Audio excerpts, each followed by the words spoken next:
Hi, I am Osman. I am an energy healer.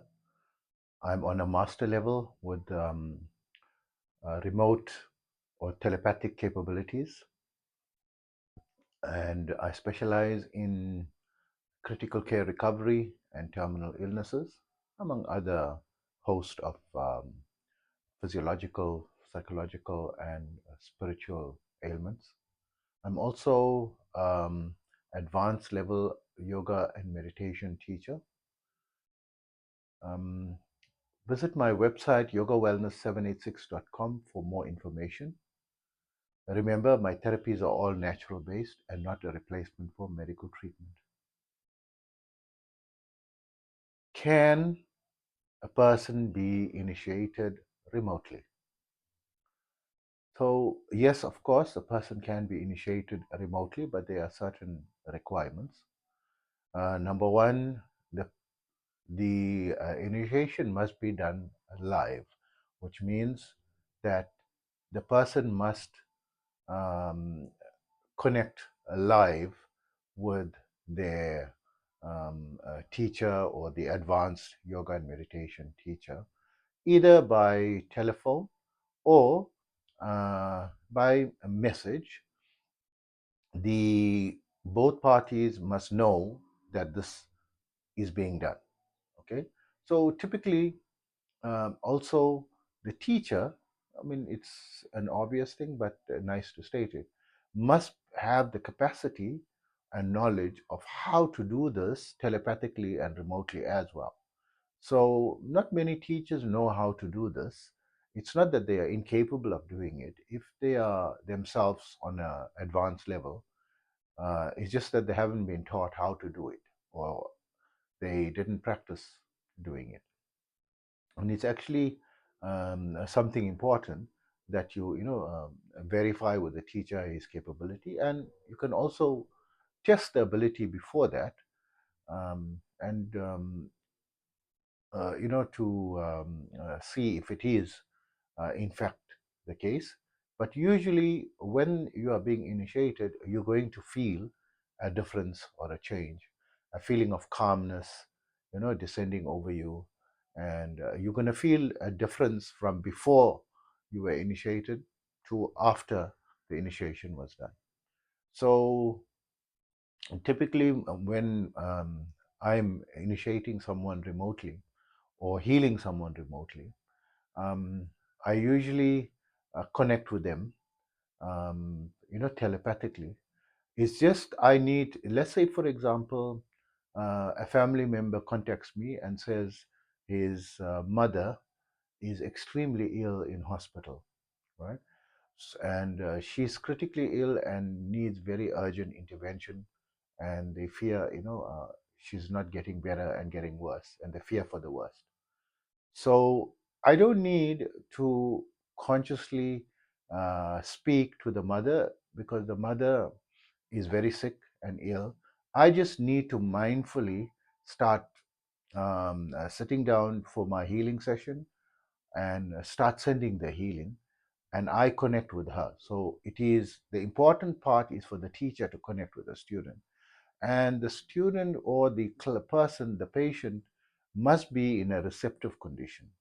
So if the patient is moving around and walking around and so forth, yes, the healing does still come to them, but um, it's a little more difficult because it is ideal for the person who's receiving it to be in the state of mind, in a receptive state of mind.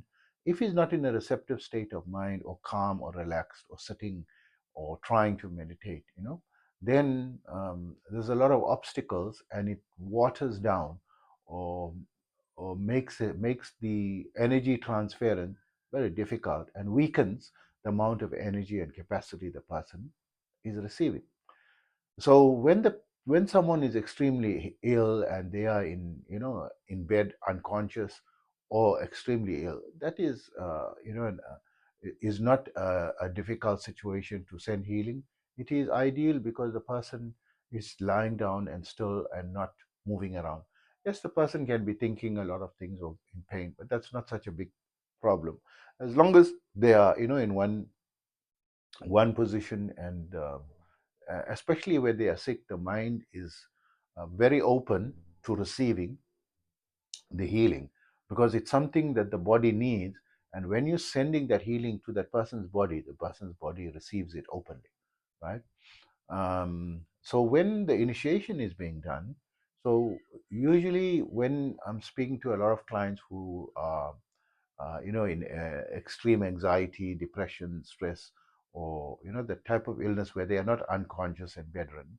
So usually the patient himself calls me, and I request that the patient sit up and not fall asleep, because I would prefer the person to be wakeful so that they experience the difference. That is the main reason. But if they fast asleep, the energy still goes and heals them, but they sleep it off, and when they wake up, they don't notice the difference before and after. And it's best for them to notice the difference before and after, so that they know that the healing was genuinely done, and for them not to have doubts. That's the only reason for them to be to sit awake. But also, um, when you are conscious and relaxed, you have the opportunity to try to relax your mind, and when you're sleeping, you go into a dream state, and you have zero control over your mind. So it's better to have some control of your mind, where you are trying to be in a relaxed state, and just close your eyes and sit down gently, right?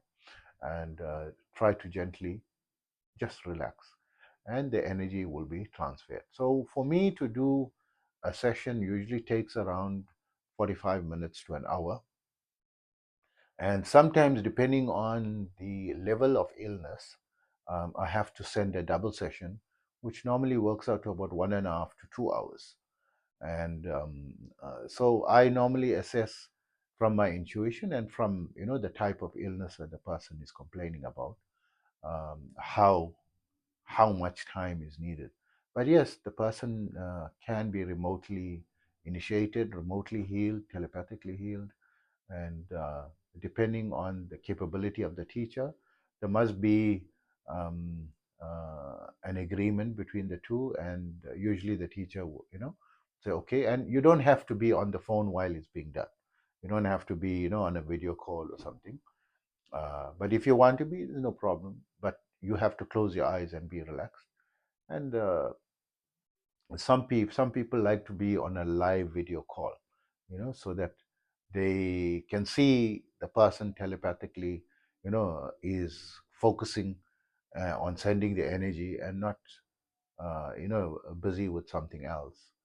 And that the healer also gets um, the opportunity to intermittently observe that the patient or the client is sitting in a receptive condition, and not moving about and involved in other activities, which dampens the healing process. And it is something very difficult to find people who can do this. And this energy is very, very valuable.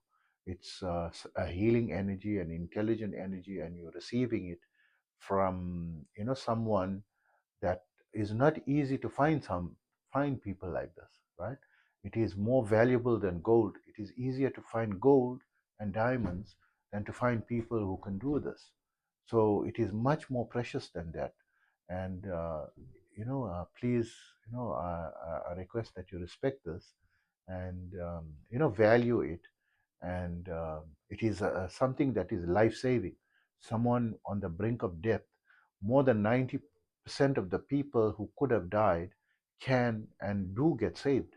I've got decades of experience in this, and I've saved countless lives. And I'm always in full respect of this gift that I have, and I don't consider it something that um, uh, I have, but a gift that has been temporarily given to me, and it can be taken away from me. And so I appreciate it as well, and I have full respect for it as well, and I understand its value. So I hope that information helps you. Take care of yourself always.